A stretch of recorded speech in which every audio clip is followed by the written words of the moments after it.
Dae-jung wiped the sweat from his forehead as he moved deeper into the crystalline caves. The asteroid's artificial gravity made walking easier, but the heat from the mining equipment still made every breath feel heavy. He had been stationed on this remote rock for 6 months now, studying the strange life forms that somehow survived in such a harsh place. Most days were quiet. Too quiet. Just him, his equipment, and the endless darkness of space outside. Today was supposed to be like any other survey day. He carried his scanner in one hand and a light in the other, checking the readings as he walked. The caves were beautiful in their own way. Crystal formations jutted from the walls like frozen lightning, glowing faintly with some internal energy he still did not fully understand. His job was to document everything, collect samples, and report back to Earth. The scanner beeped suddenly, showing a heat signature ahead. Dae-jung frowned. The readings were unusual. Too warm for the native crystal formations, but too small for any of the mining drones. He moved forward carefully, his boots crunching on the loose rock. The passage narrowed, forcing him to squeeze through a gap between two large crystals. On the other side, he found the source of the reading. A creature lay trapped beneath a pile of collapsed rocks. It was small, about the size of a house cat, with 6 limbs and scales that shimmered with colors he had never seen before. 2 small horns curved back from its head, made of the same crystal material as the cave walls. The creature's chest barely moved. It was dying. Protocol said he should not interfere with unknown species. Protocol said he should document it, report it, and let nature take its course. But Dae-jung had never been good at following protocols when something was suffering. He set down his equipment and knelt beside the creature. Its eyes opened slightly, meeting his gaze. They were intelligent eyes, aware, pleading. He could not just walk away. Dae-jung worked quickly but carefully. He moved the rocks one by one, checking each time to make sure he was not causing more harm. The creature whimpered softly, a sound that cut through him like a knife. When the last rock came free, he saw the damage. One of its limbs was badly injured, and there were cuts across its scaled body. Without proper treatment, it would not survive another hour. He scooped the creature up gently, wrapping it in his jacket to keep it warm. It weighed almost nothing. As he carried it back through the caves toward his station, the creature made soft clicking sounds. Dae-jung found himself making similar sounds back, trying to comfort it. He had no idea what the sounds meant, but it seemed like the right thing to do. The creature's eyes focused on him, and something in its expression changed. Recognition. Maybe. Or gratitude. Back at the station, Dae-jung cleared his medical supplies onto the table.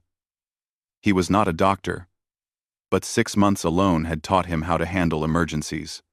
He cleaned the wounds carefully, applied synthetic bandages, and injected a universal pain medication that worked on most carbon-based life forms. The creature lay still, watching him work with those impossibly intelligent eyes. The injured limb worried him most. It was bent at a wrong angle, clearly broken. Dae-jung fashioned a small splint from materials in his repair kit, securing it as gently as he could. The creature flinched but did not pull away. It seemed to understand he was helping. Hours passed. Dae-jung sat beside the creature, monitoring its vital signs on his scanner. Slowly, the readings improved. Its breathing became steadier. The color returned to its scales, shifting from dull gray to brilliant shades of blue and green. The bioluminescent markings along its spine began to glow softly. It was beautiful. The creature made those clicking sounds again. This time, they were different. Rhythmic. Almost like a song. Dae-jung smiled despite his exhaustion. He clicked back, matching the rhythm as best he could. The creature's eyes brightened, and it repeated the pattern. They went back and forth like this for several minutes, and with each exchange, the creature seemed to grow stronger. Then something strange happened. The markings on the creature's body flared with brilliant light, filling the entire room. Dae-jung shielded his eyes, stumbling backward. The light was warm, not hot, and it seemed to pulse in time with both their heartbeats. When it faded, Dae-jung looked down at his palm. A symbol had appeared there, glowing faintly beneath his skin. It did not hurt, but it felt strange, foreign. He rubbed at it, but the mark did not fade. Probably just an allergic reaction to something on the creature's scales, he thought. He would run tests later. For now, the important thing was that his patient was alive. The creature curled up on the makeshift bed he had prepared, its eyes closing peacefully. For the first time since he found it, the creature looked safe. Protected, Dae-jung allowed himself to relax. He had saved a life today. That had to count for something. 3 days passed quietly. The creature healed faster than Dae-jung expected. It followed him around the station, clicking softly whenever he spoke.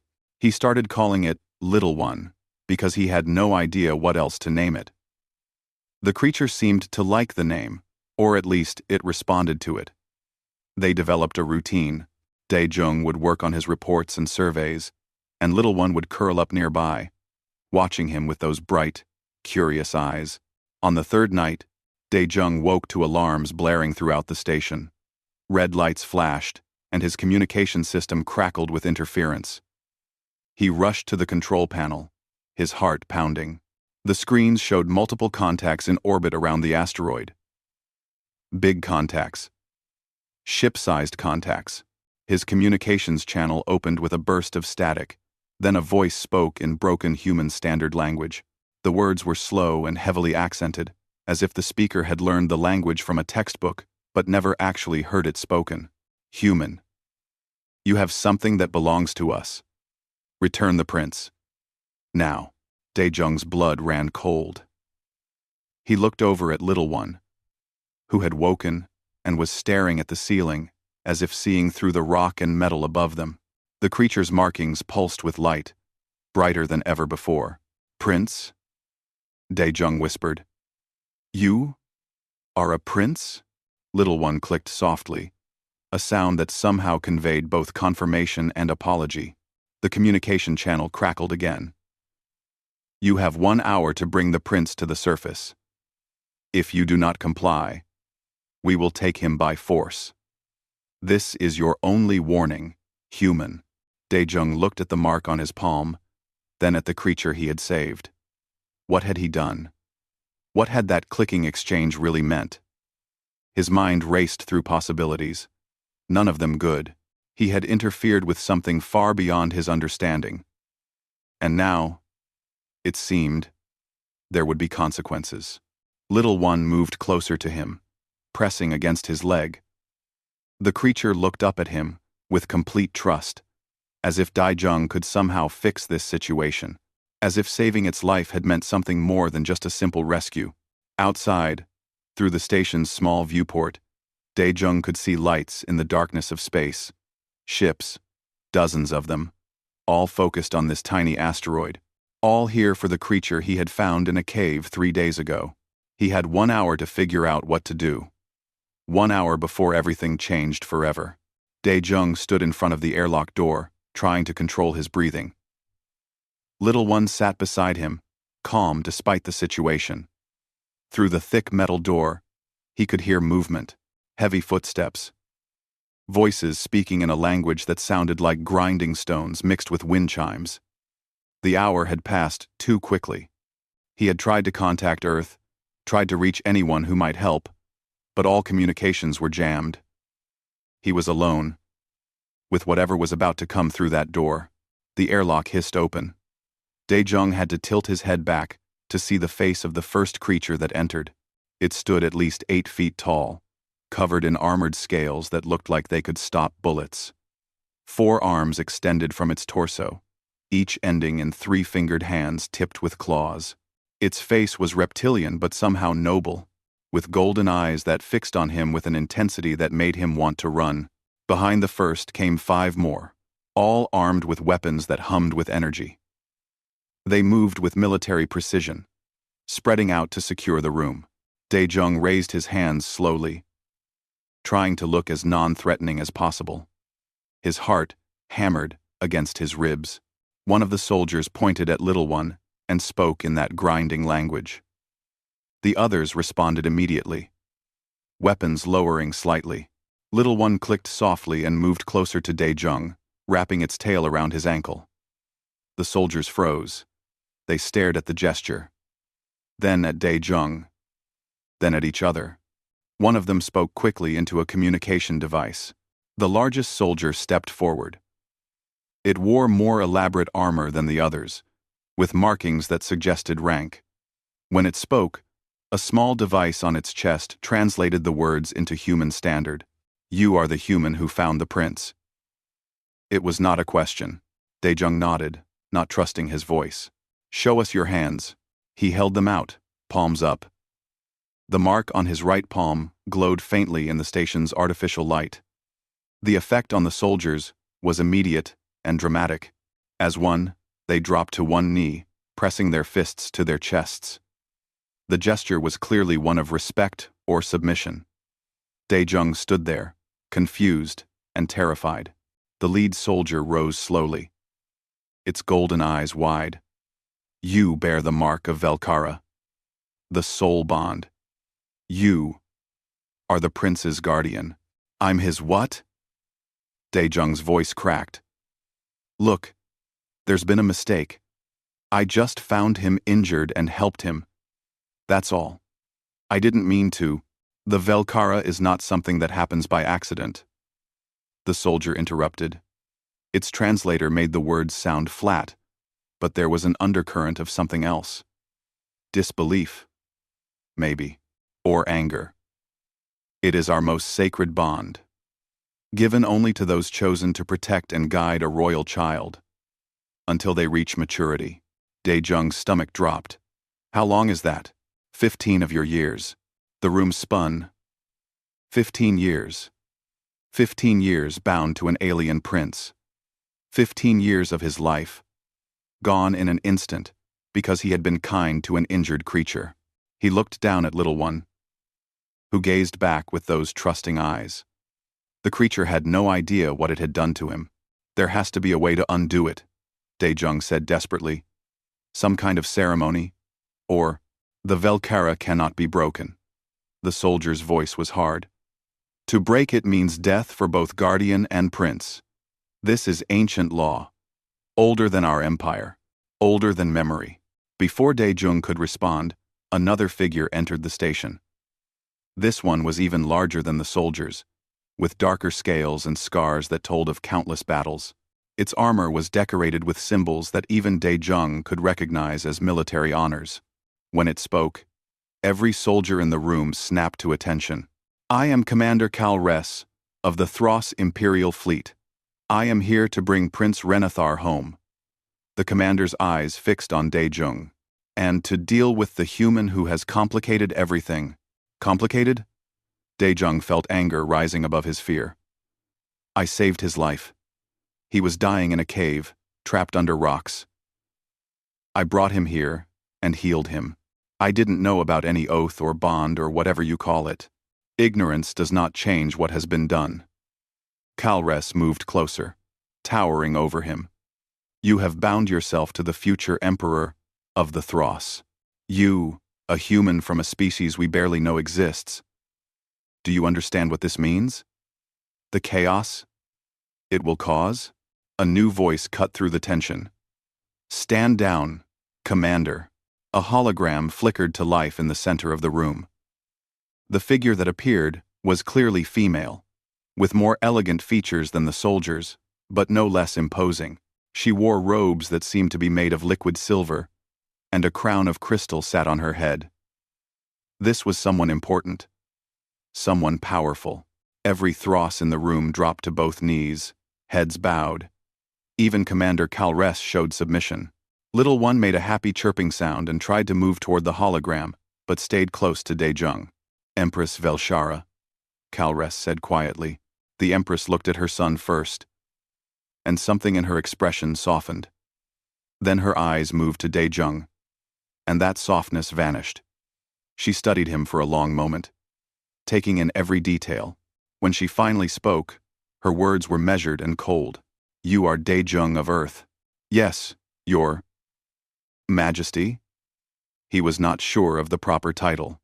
"You have invoked the Velkara with my son. The soul bond between guardian and prince. This is not something that can be undone. Not without killing both of you." She paused. "Do you understand what you have done?" "No," Daejung admitted. "I was just trying to help. I made some clicking sounds to comfort him. And then there was light, and this mark appeared.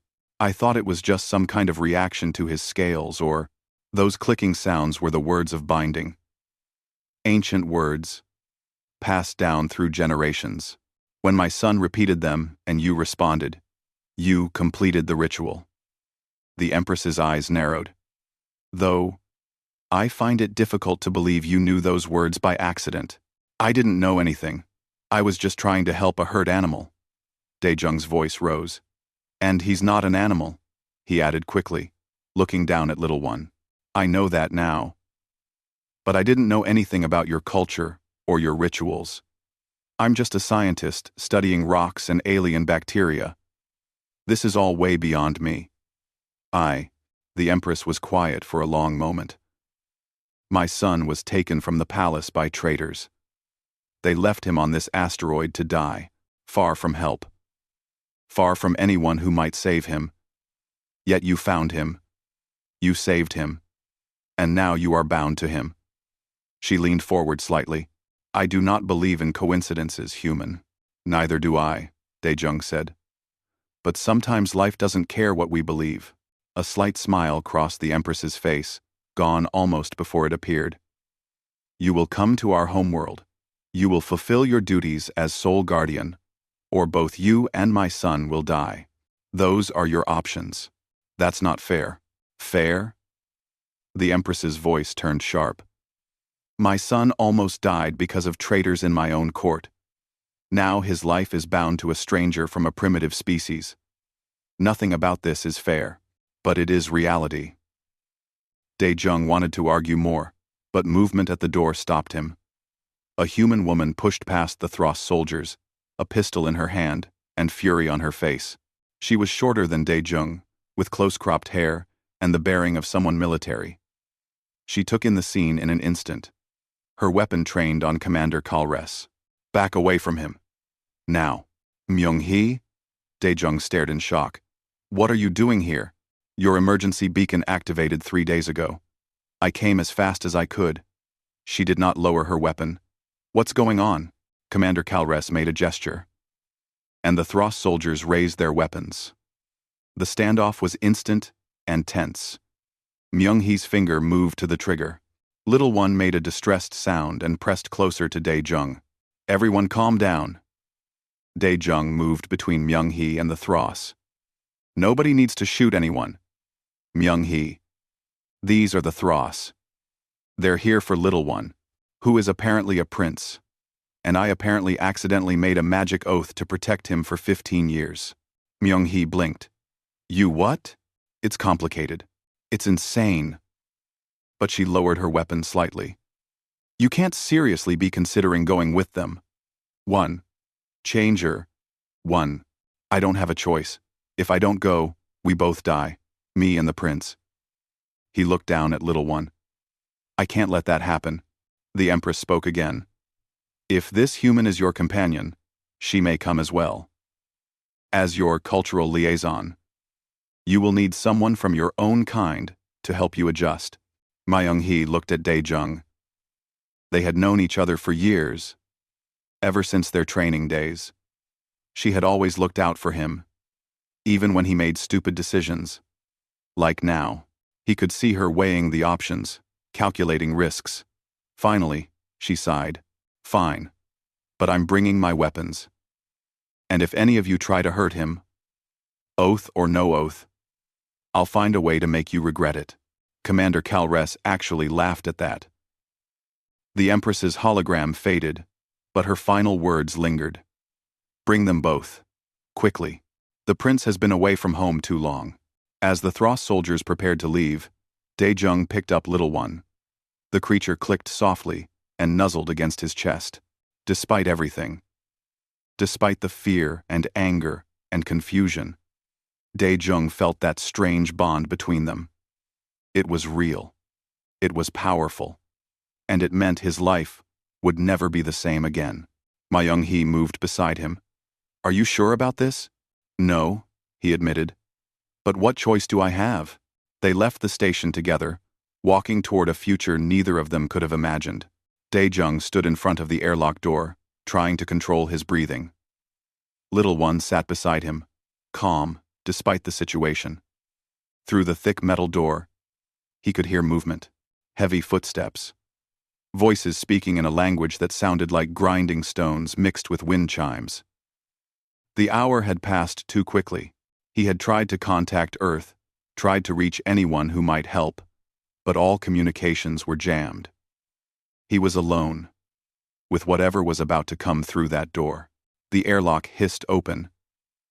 Dae-jung had to tilt his head back to see the face of the first creature that entered. It stood at least 8 feet tall, covered in armored scales that looked like they could stop bullets. 4 arms extended from its torso, each ending in 3-fingered hands tipped with claws. Its face was reptilian but somehow noble, with golden eyes that fixed on him with an intensity that made him want to run. Behind the first came 5 more, all armed with weapons that hummed with energy. They moved with military precision, spreading out to secure the room. Dae-jung raised his hands slowly, trying to look as non-threatening as possible. His heart hammered against his ribs. One of the soldiers pointed at Little One and spoke in that grinding language. The others responded immediately, weapons lowering slightly. Little One clicked softly and moved closer to Dae-jung, wrapping its tail around his ankle. The soldiers froze. They stared at the gesture, then at Dae-jung, then at each other. One of them spoke quickly into a communication device. The largest soldier stepped forward. It wore more elaborate armor than the others, with markings that suggested rank. When it spoke, a small device on its chest translated the words into human standard. "You are the human who found the prince." It was not a question. Dae-jung nodded, not trusting his voice. "Show us your hands." He held them out, palms up. The mark on his right palm glowed faintly in the station's artificial light. The effect on the soldiers was immediate and dramatic. As one, they dropped to one knee, pressing their fists to their chests. The gesture was clearly one of respect or submission. Dae-jung stood there, confused and terrified. The lead soldier rose slowly, its golden eyes wide. "You bear the mark of Velkara, the soul bond. You are the prince's guardian." "I'm his what?" Dae-jung's voice cracked. "Look, there's been a mistake. I just found him injured and helped him. That's all. I didn't mean to." "The Velkara is not something that happens by accident," the soldier interrupted. Its translator made the words sound flat, but there was an undercurrent of something else. Disbelief, maybe, or anger. "It is our most sacred bond, given only to those chosen to protect and guide a royal child until they reach maturity." Dae-jung's stomach dropped. "How long is that?" 15 of your years." The room spun. 15 years. 15 years bound to an alien prince. 15 years of his life. Gone in an instant, because he had been kind to an injured creature. He looked down at Little One, who gazed back with those trusting eyes. The creature had no idea what it had done to him. "There has to be a way to undo it," Dae-jung said desperately. "Some kind of ceremony or the Velkara cannot be broken." The soldier's voice was hard. "To break it means death for both guardian and prince. This is ancient law, older than our empire, older than memory." Before Dae-jung could respond, another figure entered the station. This one was even larger than the soldiers, with darker scales and scars that told of countless battles. Its armor was decorated with symbols that even Dae-jung could recognize as military honors. When it spoke, every soldier in the room snapped to attention. "I am Commander Kalres of the Thros Imperial Fleet. I am here to bring Prince Renathar home." The commander's eyes fixed on Dae-jung. "And to deal with the human who has complicated everything." "Complicated?" Daejung felt anger rising above his fear. I saved his life. He was dying in a cave, trapped under rocks. I brought him here and healed him. I didn't know about any oath or bond or whatever you call it. Ignorance does not change what has been done. Kalres moved closer, towering over him. You have bound yourself to the future emperor of the Thros. You, a human from a species we barely know exists. Do you understand what this means? The chaos it will cause? A new voice cut through the tension. Stand down, Commander. A hologram flickered to life in the center of the room. The figure that appeared was clearly female, with more elegant features than the soldiers, but no less imposing. She wore robes that seemed to be made of liquid silver, and a crown of crystal sat on her head. This was someone important, someone powerful. Every Thros in the room dropped to both knees, heads bowed. Even Commander Kalres showed submission. Little One made a happy chirping sound and tried to move toward the hologram, but stayed close to Daejung. Empress Velshara, Kalres said quietly. The Empress looked at her son first, and something in her expression softened. Then her eyes moved to Daejung, and that softness vanished. She studied him for a long moment, taking in every detail. When she finally spoke, her words were measured and cold. You are Daejung of Earth. Yes, Your Majesty? He was not sure of the proper title. You have invoked the Velkara with my son. The soul bond between guardian and prince. This is not something that can be undone. Not without killing both of you. She paused. Do you understand what you have done? No, Daejung admitted. I was just trying to help. I made some clicking sounds to comfort him. And then there was light, and this mark appeared. I thought it was just some kind of reaction to his scales, or those clicking sounds were the words of binding. Ancient words, passed down through generations. When my son repeated them and you responded, you completed the ritual. The Empress's eyes narrowed. Though I find it difficult to believe you knew those words by accident. I didn't know anything. I was just trying to help a hurt animal. Daejung's voice rose. And he's not an animal. He added quickly, looking down at Little One. I know that now. But I didn't know anything about your culture or your rituals. I'm just a scientist, studying rocks and alien bacteria. This is all way beyond me. Endwhere, the Empress was quiet for a long moment. My son was taken from the palace by traitors. They left him on this asteroid to die. Far from help. Far from anyone who might save him. Yet you found him. You saved him. And now you are bound to him. She leaned forward slightly. I do not believe in coincidences, human. Neither do I, Daejung said. But sometimes life doesn't care what we believe. A slight smile crossed the Empress's face. Gone almost before it appeared. You will come to our homeworld. You will fulfill your duties as sole guardian. Or both. You and my son will die. Those are your options. That's not fair. Fair? The Empress's voice turned sharp. My son almost died because of traitors in my own court. Now his life is bound to a stranger from a primitive species. Nothing about this is fair. But it is reality. Accept it, or doom, both yourself and my child. Daejung wanted to argue more, but movement at the door stopped him. A human woman pushed past the Thros soldiers, a pistol in her hand and fury on her face. She was shorter than Daejung, with close-cropped hair and the bearing of someone military. She took in the scene in an instant.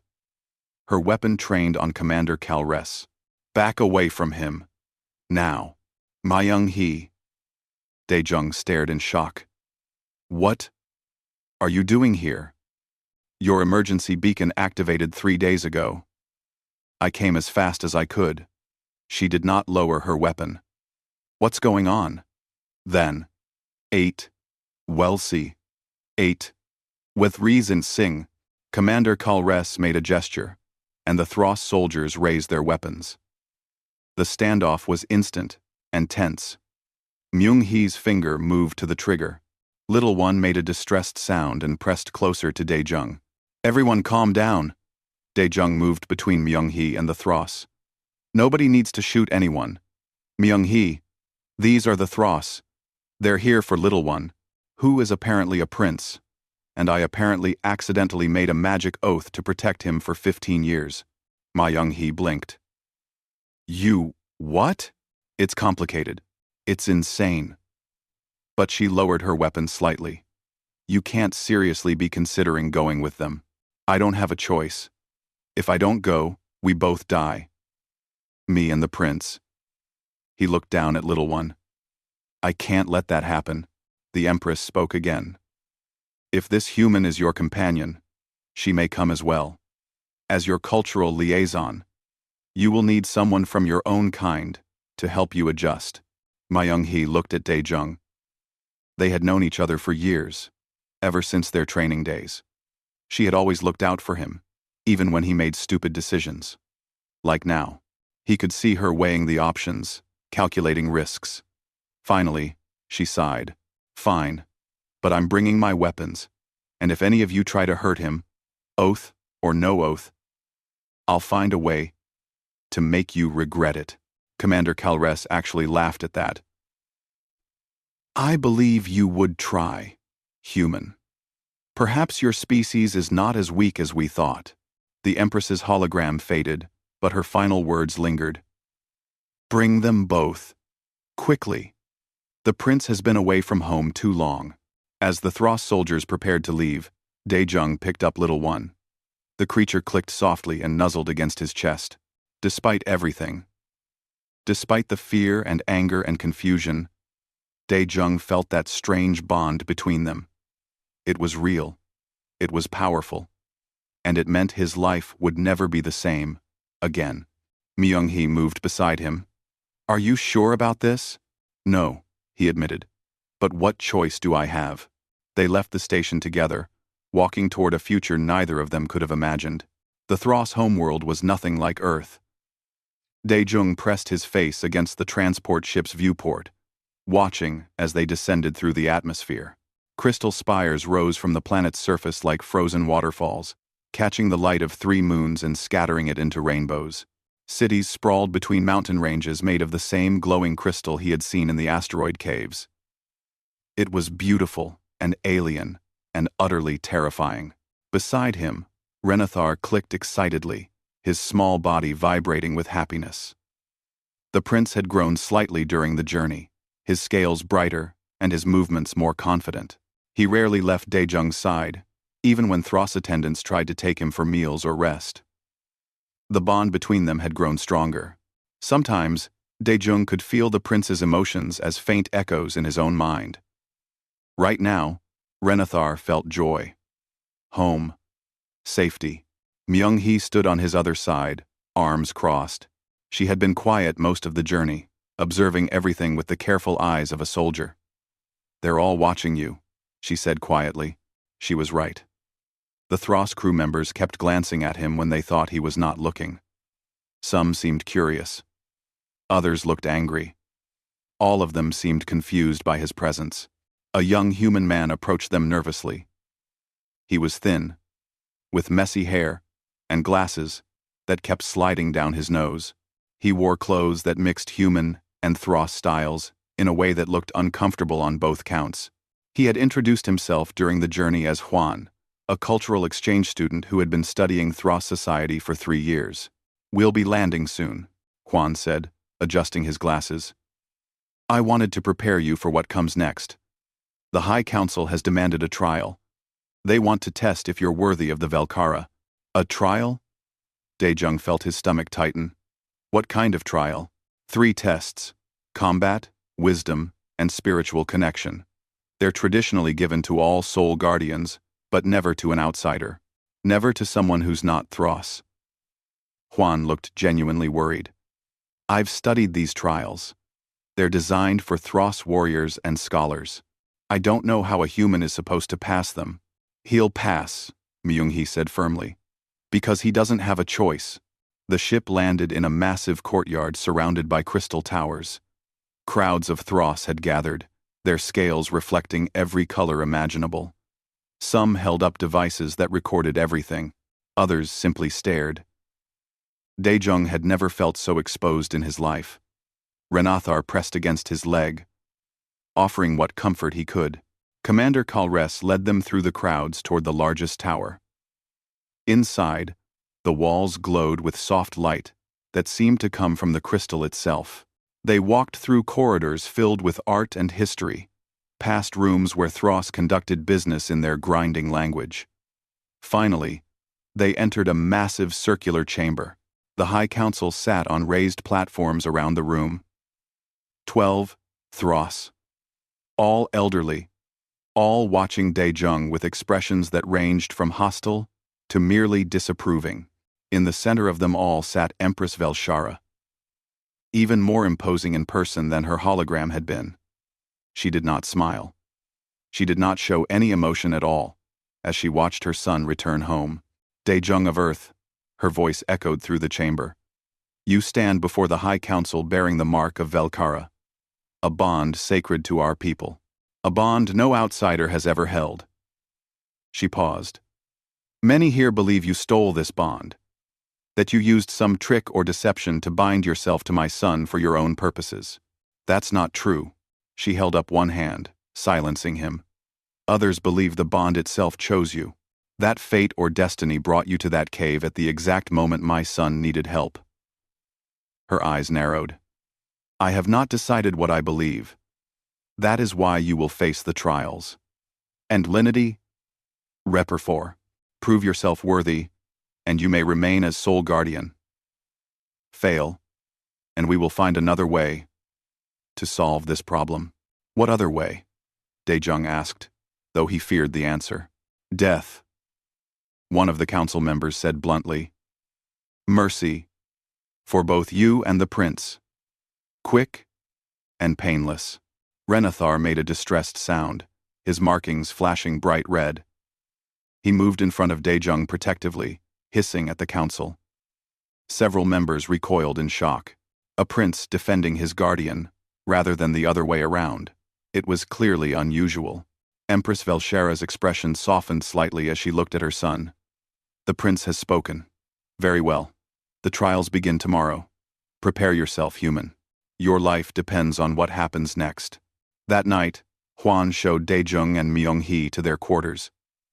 The rooms were large, but made for creatures much bigger than humans.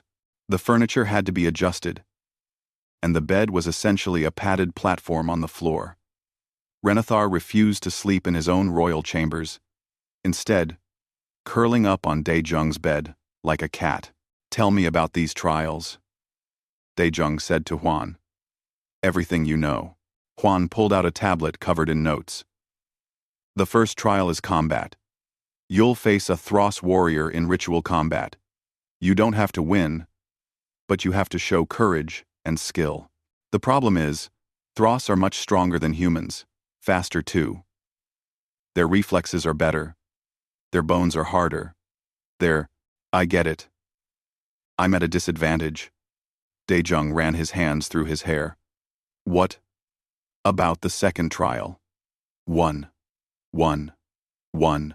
Wisdom. They'll give you an ancient puzzle or philosophical question, something that has stumped their greatest scholars. You're supposed to show that you can guide the prince intellectually as well as physically. And the third, spiritual connection. You'll have to deepen your bond with the prince through meditation. Enter his mind and let him enter yours. It's the most dangerous trial because if something goes wrong, the bond could break, and then you both die. Myung-hee swore quietly. This is insane. They're setting you up to fail. Maybe, Daejung admitted. But maybe that's the point.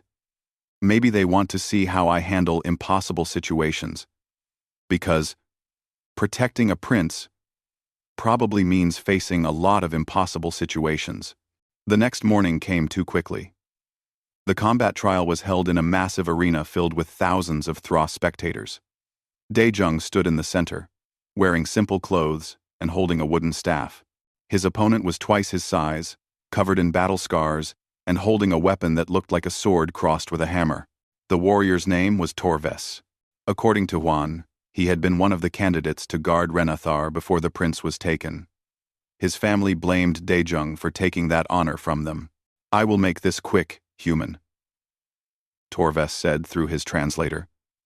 "You do not belong here." The signal was given. Torves charged. Daejung had never been a fighter. He was a scientist. But 6 months alone on an asteroid had taught him something about survival.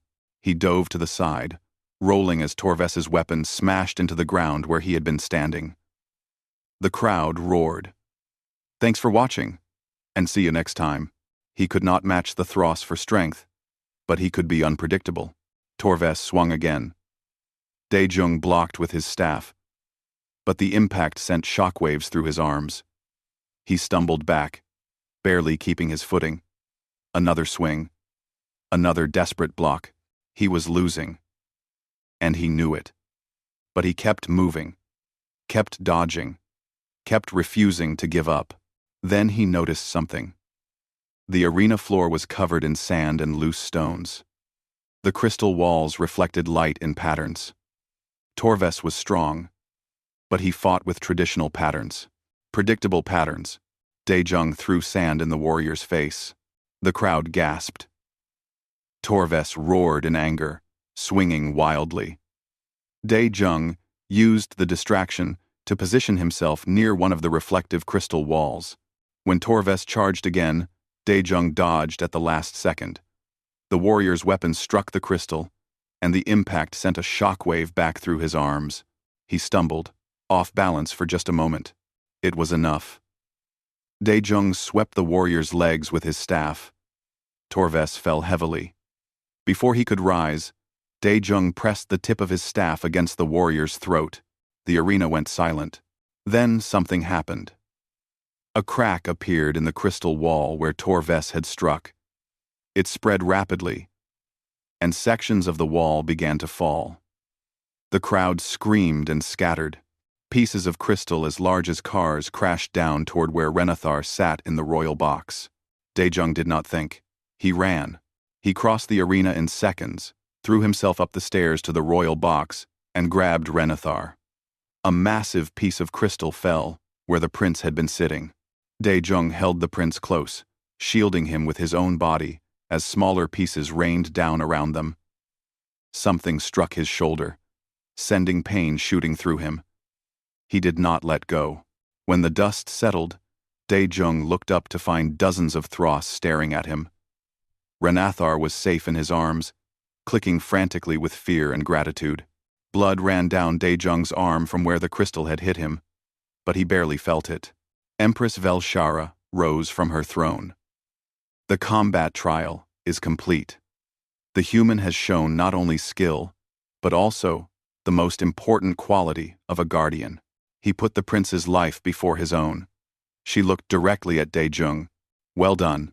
Torves approached slowly. His expression was complicated. Finally, he bowed. "I was wrong about you, human. You fight without honor, but you protect with everything you have. That is what matters." The wisdom trial came 2 days later, after Daejung's shoulder had been treated. He sat before the High Council with an ancient tablet in his hands. On it was written a puzzle that had gone unsolved for 3 generations.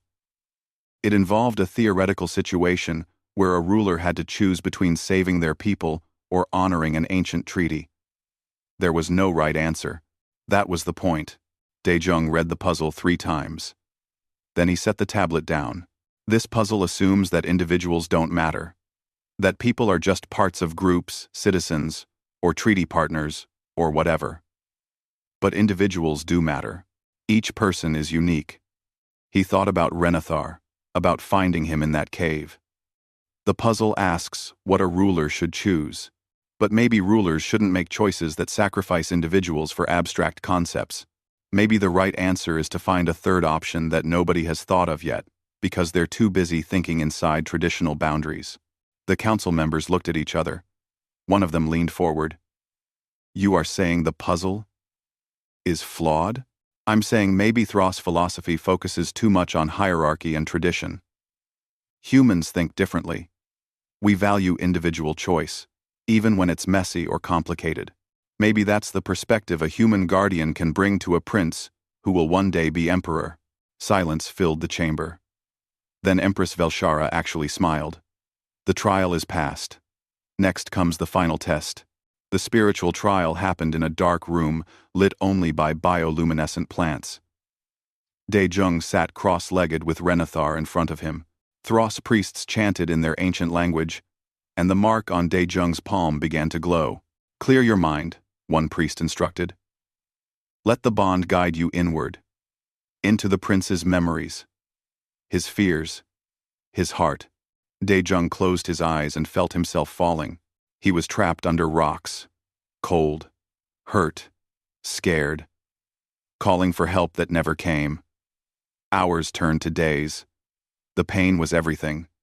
Then warmth, light, a face looking down with kind eyes. Safety, protection, choice. Daejung understood. Renathar had not accidentally bonded with him. The prince had chosen him. Even while dying, even in pain, the young Thros had recognized something in Daejung and made a conscious decision to trust him with the Velkhara. They had both chosen each other. When Daejung opened his eyes, tears ran down his face. Renathar clicked softly and pressed his small head against Daejung's chest. The bond between them was no longer just a mark on his palm. It was real. Deep. Unbreakable. "The trials are complete," Empress Velshara announced. "Daejung of Earth is recognized as sole guardian to Prince Renathar. May he guide my son wisely." The chamber erupted in clicking sounds, the Thros version of applause. Daejung had passed. Against all odds, he had proven himself worthy. But as he left the chamber with Renathar beside him, he overheard two council members talking in low voices. Words like conspiracy, traitor, and danger reached his ears.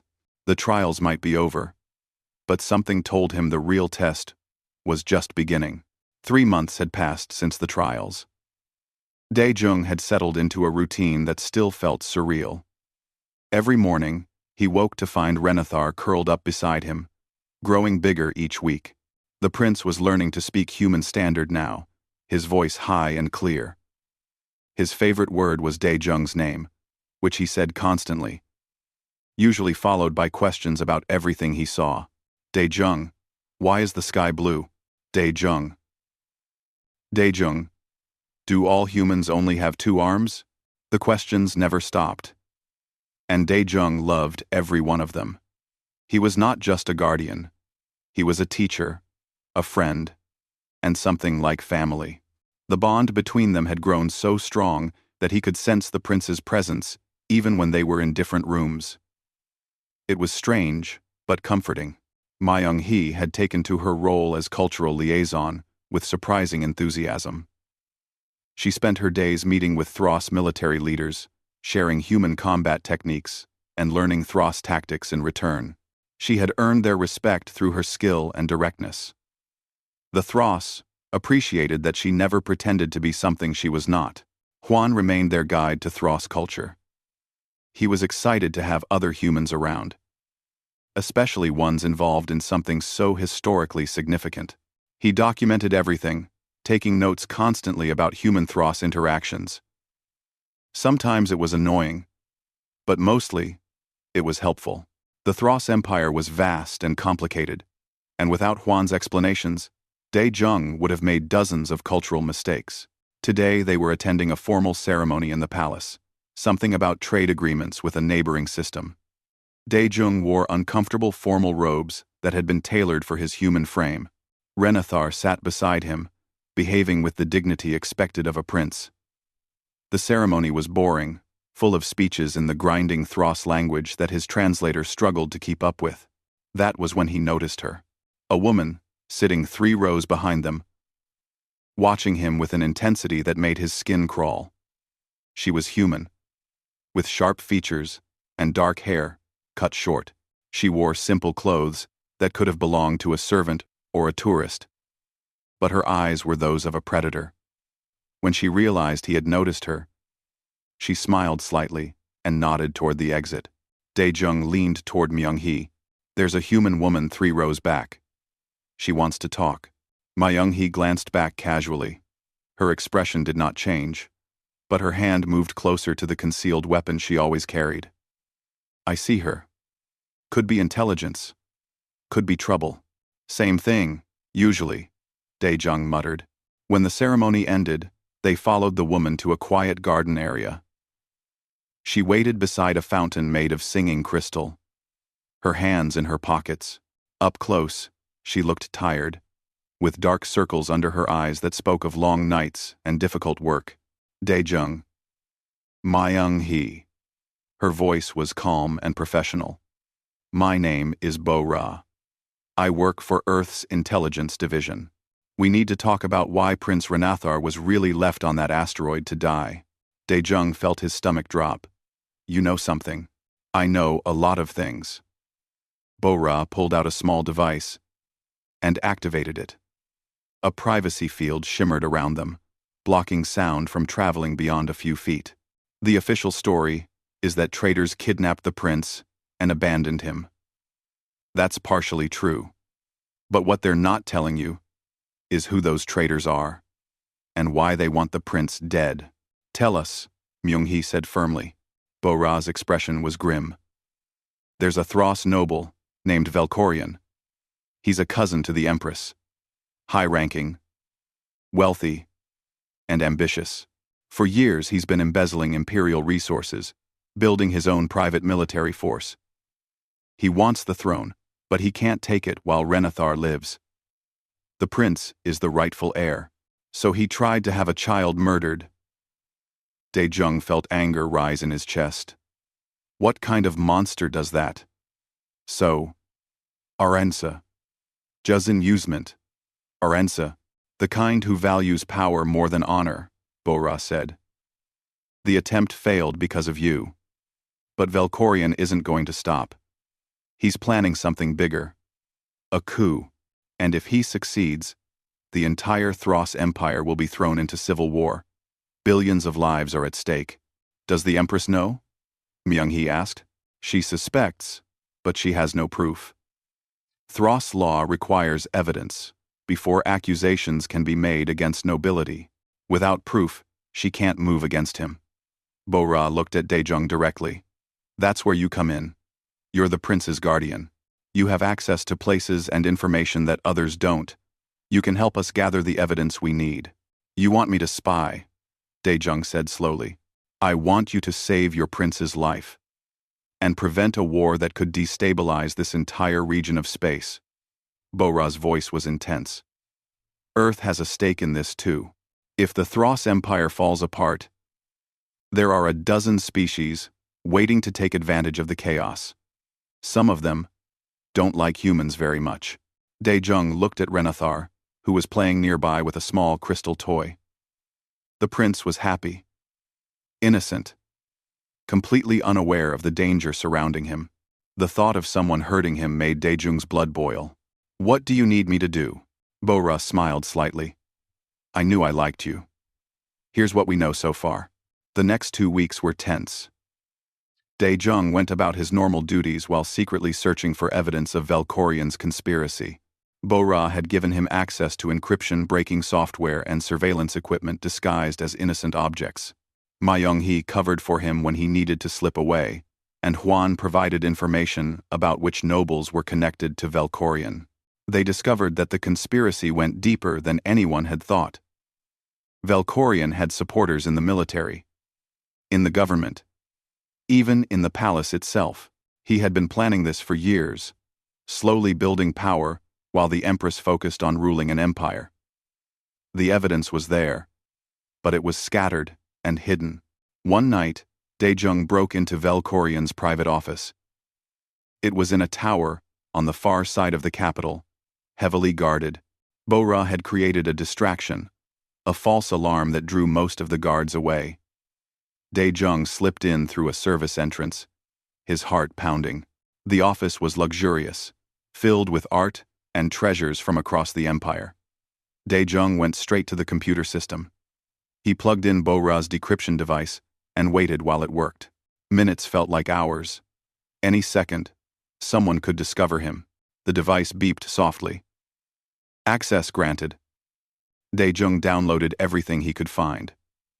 Financial records, showing the embezzlement. Communications with co-conspirators. Plans for the coup, including a timeline. It was all here. Everything they needed. He was almost to the door when it opened. Valkorion stood there, flanked by 2 armed guards. The noble was impressive even by Thros standards, with dark purple scales and cold, intelligent eyes. He looked at Dae-jung with something like amusement. The human guardian. Breaking into my private office. How disappointing. Valkorion's translator made his words sound almost bored. I had hoped you would be smarter than this. I'm smart enough to know you're a traitor, Dae-jung said, backing away. His hand moved to his communication device, but one of the guards shot it with an energy weapon. The device sparked and died. Traitor is such an ugly word. I prefer visionary. Valkorion stepped into the room. The Empress is weak. She cares too much about peace and diplomacy. The Thros Empire needs a strong leader. Someone willing to do what is necessary. Like murdering children? The prince is merely an obstacle. One that will be removed, along with his inconvenient human guardian. Valkorion made a gesture. The guards raised their weapons. Dae-jung threw himself behind a desk as energy blasts tore through the air.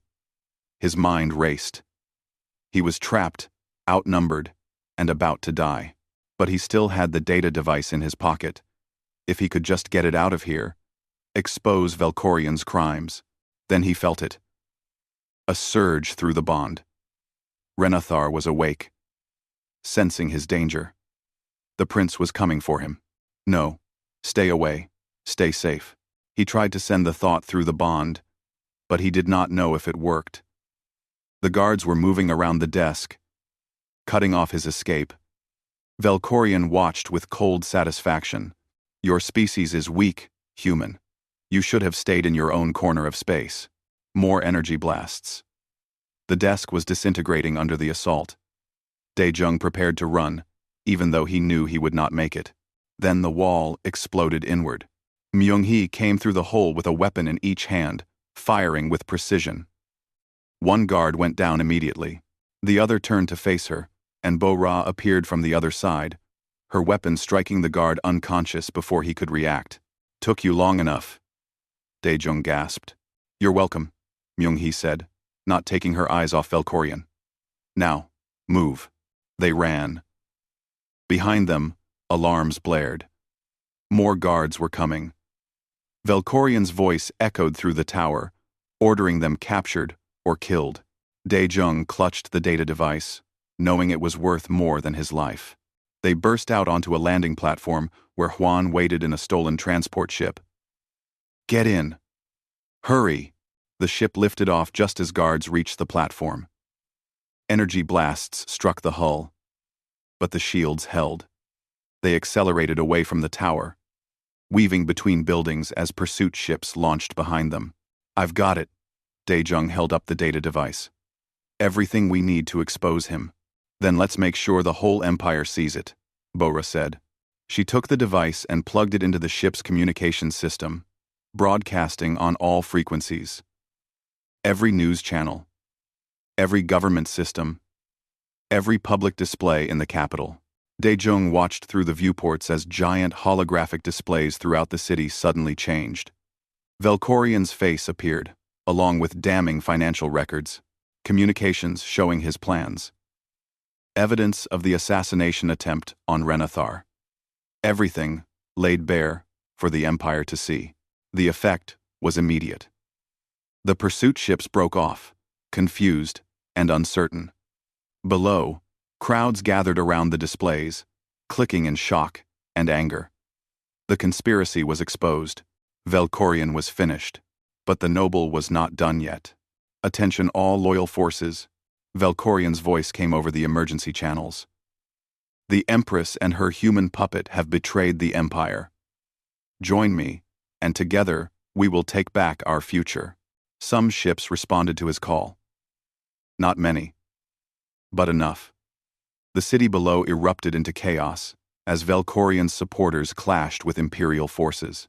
What had been a secret conspiracy was now an open rebellion. "We need to get back to the palace," Myung-hee said. "Renathar is there." If Velkorian's forces reach him, she did not need to finish.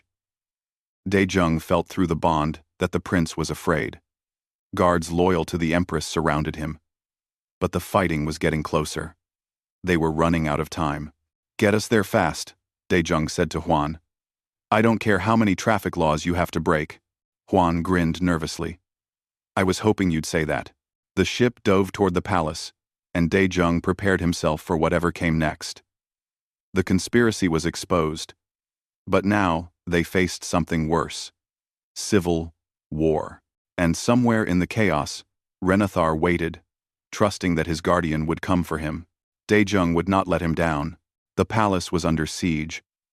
Smoke rose from the crystal towers, and energy weapons lit up the night sky like deadly fireworks. Daejung pressed against the transport ship's viewport, searching for any sign of Renathar through their bond. The prince was still alive, still fighting, but fear pulsed through their connection like a second heartbeat. "Landing pad is blocked," Hwan shouted over the sound of alarms. "We'll have to set down in the gardens and go on foot."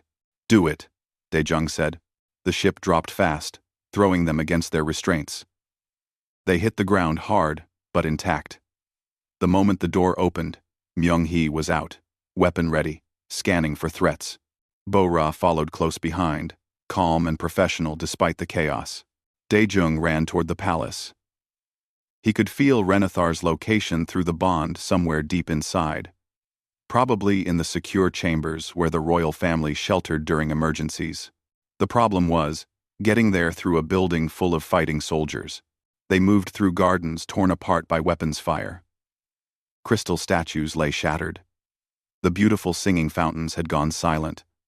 Bodies of both loyalists and rebels lay scattered. Daejung tried not to look at them too closely. He had never been in a real battle before. The violence was overwhelming. A group of rebels spotted them and opened fire. Myung-hee returned fire immediately, dropping two before they could take cover. Bo-Ra moved to flank them while Hwan stayed behind Daejung, looking terrified but determined. The fight was brief and brutal. When it ended, they kept moving. Inside the palace was worse. The beautiful halls were scorched and broken. Thros soldiers fought desperate battles at every intersection. Commander Kalres appeared from a side corridor, his armor damaged and one arm hanging useless. "Human." He saw Daejung and his eyes widened. "The prince? Where is he?" "Secure chamber. Level 12. But Velkorian's forces are breaking through. We don't have enough soldiers to hold them back." Kalres grabbed Daejung's shoulder with his good hand. "Get the prince out. Call Res9. Get the prince out. That's all that matters. The bloodline must survive. What about the Empress? She's leading the defense on the upper levels. Now go." They ran for the emergency stairs. The elevators were dead. Power cut during the fighting. 12 levels up. Daejung's lungs burned and his legs screamed. But he did not slow down. Through the bond, he felt Renathar's fear spike. The prince knew he was coming. Almost there. Hold on. The thought might have reached Renathar. Or maybe it was just wishful thinking. Either way, Daejung pushed himself faster. They burst onto level 12 just as an explosion rocked the corridor ahead. Rebel soldiers were breaching the secure chamber with heavy weapons. The defenders were falling back, outnumbered and outgunned. Through the smoke, Daejung saw Renathar. The prince was bigger now, almost the size of a large dog. His scales had darkened to a deep blue, and his horns had grown sharp. He stood between the breaching point and a group of palace staff who had sheltered with him. Even terrified, even vastly outmatched, he refused to abandon those under his protection. That was when Daejung understood. Renathar had learned to be brave by watching him. The prince was copying his guardian, protecting others even at risk to himself. Pride and fear warred in Daejung's chest. "Renathar, he shouted over the weapon's fire. The prince's head snapped around. His eyes found Dae-jung, and relief flooded through their bond. But before the prince could move, a rebel soldier grabbed him. Renathar shrieked and released a psychic pulse that threw the soldier back. But more were coming. They were going to take him, or kill him. Not while Dae-jung lived, he charged. No plan, no strategy, just pure protective fury channeled through the bond. He felt Renathar's strength adding to his own, the prince amplifying his guardian's abilities through their connection. Dae-jung moved faster than he should have been able to. His first punch dropped a soldier twice his size. His second sent another sprawling. Myung-hee and Bora joined the fight, their weapons clearing a path. Hwan, surprising everyone, grabbed a fallen weapon and fired wildly at rebels trying to flank them. It was chaos, brutal and terrifying, but they were winning. Then Valkorion himself stepped through the breach. The noble looked like a nightmare given form. His scales were dark as midnight. His 4 arms each held a weapon, and his eyes burned with cold hatred. He was massive, experienced, and he had come personally to finish what he started. The human guardian, Valkorion's voice cut through the fighting. His soldiers paused, giving him space. And the pathetic prince, who should have died months ago. How convenient. I can end this rebellion right now, over my dead body, Dae-jung said, moving in front of Renathar. That can be arranged. Valkorion charged. Dae-jung barely managed to dodge. The noble was fast, so much faster than anything that size should be. One of his weapons sliced through the air where Dae-jung's head had been. Another came from the opposite direction. Dae-jung rolled, scrambled, desperately tried to stay alive. He could not win this fight. Valkorion was stronger, faster, and far more skilled. But he did not need to win. He just needed to survive long enough for help to arrive. Or for something, anything, to change the situation. Through the bond, he felt Renathar's power building. The prince was gathering energy, preparing to release another psychic pulse. But this one felt different. Bigger. More focused. Wait, Dae-jung thought desperately. You'll hurt yourself. Renathar's response came not in words but in pure emotion. Trust. Determination. Love. The prince released his power. It was not a random pulse this time. It was a beam of pure psychic energy, channeled through the bond, amplified by both their wills combined. It struck Valkorion like a physical force, sending him crashing into the wall. The noble's weapons scattered. His armor cracked. For the first time, fear showed in his eyes. But the effort cost Renathar. The prince collapsed, his scales going dull. Through the bond, Dae-jung felt the prince's life force flickering. He had used too much power. The backlash was killing him. No. Dae-jung ran to Renathar's side. He gathered the prince in his arms, feeling how light the body was, how fragile. The bond pulsed weakly. Renathar's eyes opened slightly, looking up at his guardian with complete trust. Even dying, the prince believed Dae-jung would save him, just like in that cave so long ago. Dae-jung pressed his marked palm against Renathar's chest. He did not know what he was doing, acting purely on instinct. He pushed his own life force through the bond, sharing his strength with the prince, the way Renathar had shared power with him. The mark on his palm blazed like a star. "Come on," he whispered. "We're not done yet. You still have to grow up. Still have to become emperor. Still have to prove that humans and Thros can be friends. So don't you give up." The bond flared. Energy flowed between them, back and forth, each sustaining the other. Renathar's scales began to brighten. His breathing steadied. The prince was going to live. Behind them, Valkorion struggled to his feet. His face twisted with rage. He grabbed one of his fallen weapons and aimed it at Dae-jung's back. The human was vulnerable, focused entirely on the prince.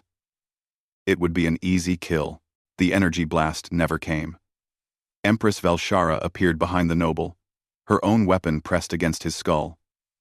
She looked terrible, covered in dust and blood, but her voice was steady and cold. "It's over, cousin. Surrender or die." Velkorian looked around. Loyalist forces had reclaimed the corridor. His rebels were captured or fled. He was alone, defeated, and out of options. Slowly, he lowered his weapon. "I should have killed the human when I had the chance," he said bitterly. "Be grateful he was there," the Empress replied. "Because if you had killed my son, I would have spent years making you suffer before I allowed you to die." She signaled her guards, and they took Velkorian away. Then she came to Daejung, looking down at him holding her son. For a long moment, she said nothing. Then, quietly, she spoke. "Thank you for everything." The rebellion ended that night. Velkorian's forces surrendered when they learned their leader was captured. The Empire began the slow work of healing. Trials were held. Traitors were punished. Reforms were made to prevent such conspiracies in the future.